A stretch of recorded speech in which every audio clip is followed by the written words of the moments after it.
Hello everyone, in this video I'll be showing you the most OP open hand monk build guide in Baldur's Gate 3. This is, I think, the highest damage class in the entire game, and I'm going to be showing you a full walkthrough of how to make this yourself. So we're going to start off as the monk. Now the monk has a few unique synergies with it, as it's going to be using Flurry of Blows here for a good chunk of its damage. This is a bonus action. But one nice thing is we get the unarmored defense here, which adds our wisdom modifier to our armor class for wearing clothing. So I'll be going through all the gear at the end of this video, but we're going to start off as the monk. And as for our ability scores, this is where it's interesting. We want to have our wisdom up as high as possible, but we also want to have dexterity and constitution. We're actually multiple attribute dependent. Now, to get the highest amount of damage out of this, it's best to actually drop our strength, have a good amount of dexterity, and then we're going to put the rest of our points into our constitution. Having a nice 15-ish constitution is good because we can take tavern brawler to bump that up. And also, if you have the hags here, like if this is your tav, putting that +1 into your dexterity is really good. So we're going to go with this for our stat spread. Alternatively, you could go with the wisdom at 17, but one of these two is going to have to be an odd number. You can also alternatively like take it out and put some points into strength or into intelligence, but we're going to roll with this for our ability scores. Now, for skill proficiencies, stealth is a good one to have. Not often will we stealth, but not a bad thing to have. And athletics is another really good one. So acrobatics or athletics, either of these is really nice to have. The athletics prevents you from being shoved. Acrobatics resists any type of ground. Like if it's an icy floor, it'll prevent you from going prone. So I'm going to go through all the levels here. So level 2, it's pretty straightforward, additional key point, and movement speed increases by 3 meters when you're not wearing armor or wearing a shield. We also get our patient defense, as attack rolls have disadvantage. Step of the wind dash and step of the wind disengage. So those are kind of similar to the ones that the monk is going to get, but they just don't have the same oomph because you do have to use a chi point on them. So at level 3, we get our subclass here, and the way of the open hand is the way to go here, because this gives us a flurry of blows, topple, stagger, and push. So we can push the target 5 meters away, stagger the target, making it not able to take reactions, and topple, potentially knocking it prone. So this uses a chi point and is a bonus action, but they're really powerful, and I'll be going through how to crank these up and make them as strong as possible. We also get deflect missiles. Missiles use a reaction to block a ranged weapon attack by up to 1d10 plus your dexterity modifier plus your monk level. So that's kind of nice being able to stop those. And the monk has a lot of survivability to it, which is great. We get resistance to fall damage and a feat at level 4. Now, taking our wisdom or our dexterity up is the move here. So ideally, the higher we have wisdom, the higher our armor class goes. Same with dexterity. Dexterity will also give us initiative, so that's a good thing to bump up as well. But the best way to go about doing this is actually to add in Tavern Brawler right away. So what Tavern Brawler does, when making an unarmed attack, which is what we're going to be doing as monks, you can add your strength modifier twice to the damage and attack rolls. So right now, our strength is at a -1, but we're going to be using the strength potions. You can also go with, you can get strength potions early in the game. Now, otherwise, I would recommend having the strength a little bit higher, but we can get the massive amounts of damage by using strength potions because you can't get your strength up to that +8, which will add a 16 to the damage and attack rolls, meaning we won't miss at all. So this leaves us with the constitution at 16, and yeah, using strength potions for this build is highly recommended. They're very easy to get, and it can make this build an absolute powerhouse. At level 5, we get our extra attack, and we also get our stunning strike melee, our unarmed. This can possibly stun the target. We also get another chi point and our level 5 racial trait. Now at level 6, this is where we get some cool things. We get the chi empowered strike, so your unarmed attacks count as magical for the purposes of overcoming resistance and immunity. So what this means is if a target has a resistance to physical damage, we treat our damage type as magical for that reason, which is pretty great. We also get a subclass feature, so manifestation of bodies, your hand sap the chi from the enemies' bodies. Your unarmed attacks deal an additional 47 either necrotic, psychic, or radiant damage. And then we also get the wholeness of body, which is really useful. So regain half your chi points, enter a temporary state of wholeness where you regain chi points and have an extra bonus action. This gets really crazy because having the more bonus actions we have, the more flurry of blows or topple of blows we can do, and that just gets really strong. Now, level 7, we get the evasion, so this is huge. The rogue would also get this too, so your agility lets you dodge out of the way of certain spells. When a spell in effect would deal half damage on a successful dexterity saving throw, it deals no damage if you succeed and only half if you fail. Quite nice, just overall survivability. You're going to be missing you're going to be missed by a lot of attacks here. Stillness of Mind, if you're charmed or frightened, you automatically cast Stillness of Mind to remove the condition. That'll give you that bonus action as well. So it's kind of nice just to be able to cast that at will if you get charmed. Now for our next level, I think that the obvious choice here is ability score increase. Now if you took the dexterity up to 18, you can take dexterity up to 20 with that. That is a good option, as is the wisdom, because both these will add to our armor class. Ideally you would get the dexterity up higher because it's going to give you more initiative, which is really nice. We also get at level 9 the advanced unarmed movement, so difficult terrain doesn't slow you down. You can jump an additional 6 meters while not wearing armor or using a shield. And then we also get the key resonation. So this is the big perk that we get at level 9 that makes this build extremely powerful. So this hit a creature with your bare fist, making the chi in its body resonate with yours. So we typically want to start off with this, and then what we can do is we can actually use the key resonation blast here.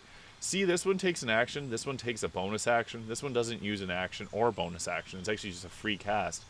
So you can actually do the key resonation punch, and that gets the key resonating. You can also even do it as a bonus action, and then detonate the key of a creature resonating with you, hitting the creature and anyone within 5 meters of it. So you can actually get some huge AoE damage off on this. This is where the monk kind of caps off in terms of its usefulness. At level 10, we do get the immunity to poison damage. Can't be poisoned. That's just fair. The best way to go about doing this is to add in another level of a class. So adding in the rogue, what this does for us is this gives us another bonus action if we go with the rogue thief. And that extra bonus action is huge. So I would recommend going with the rogue just because the extra ability of being able to do your attacks in extra time every single turn is massive. We also get to bump up one of our stats here, so we can take athletics. Athletics and stealth is not bad. Increasing sleight of hand or something like that can be useful too. We'll go with something like that. And then for level 2, we just get our cunning actions here. So the bonus action hide, dash, and disengage. These are actually becoming useful now because we won't have to use our chi points to do them. And then at level 3, we get the thief. Some people like the assassin because you can get some extra bonuses to your damage on the first turn. But the thief consistently has higher damage because you can get the fast hands giving you an extra bonus action.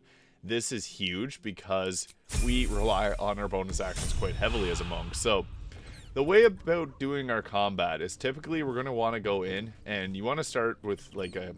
So I guess I can go through the gear here. We want to have the strength potions giving our strength to 27, which makes our topple of blows, look at that, 44 to 76 damage as a bonus action. Imagine, 76 damage as a bonus action, you have 2 of them. That's why I said this build is extremely powerful.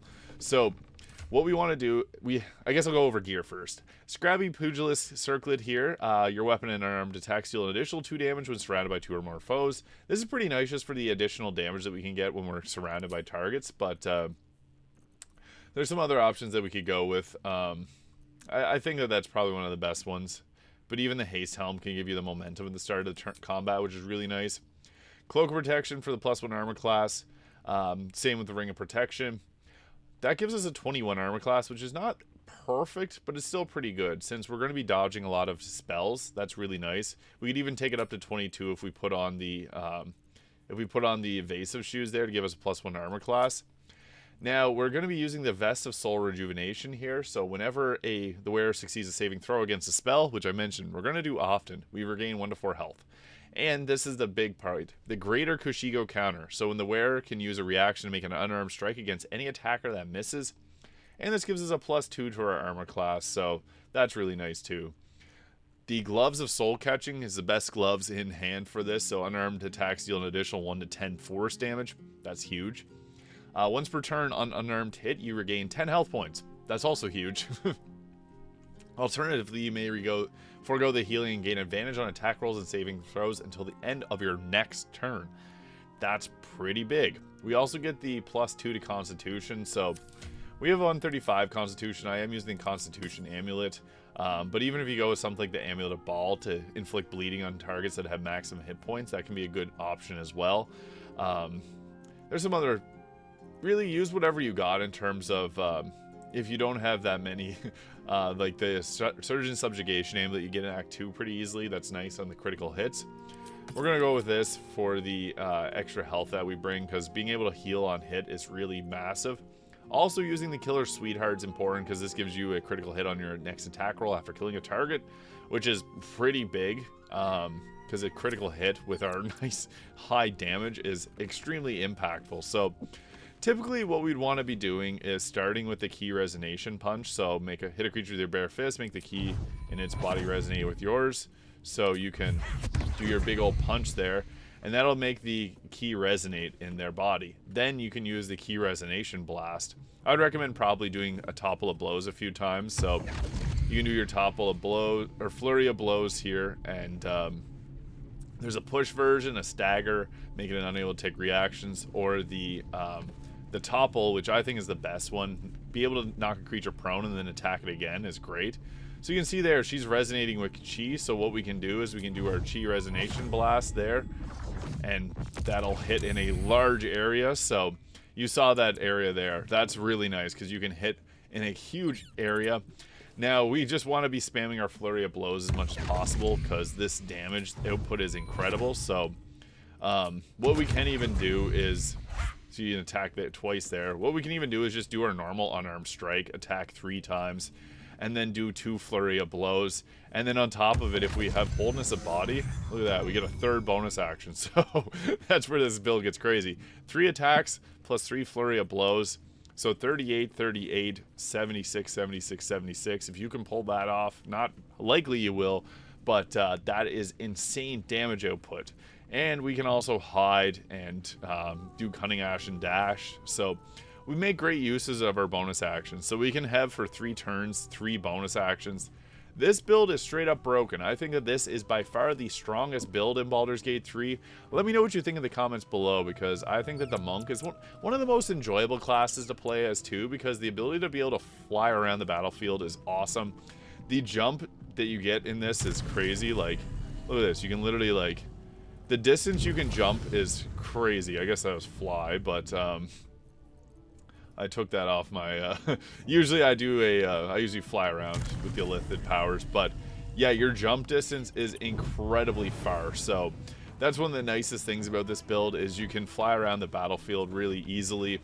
If you got fly, I'd probably prefer doing fly, but yeah, 3 bonus actions, massive damage. This is probably one of the strongest damage classes in all of Baldur's Gate 3, so let me know if you have any requests for any build guides that you would like to see in Baldur's Gate 3. Thank you so much for watching, and if you found this video useful, please hit that subscribe button below. Help support the channel, and I really do appreciate it.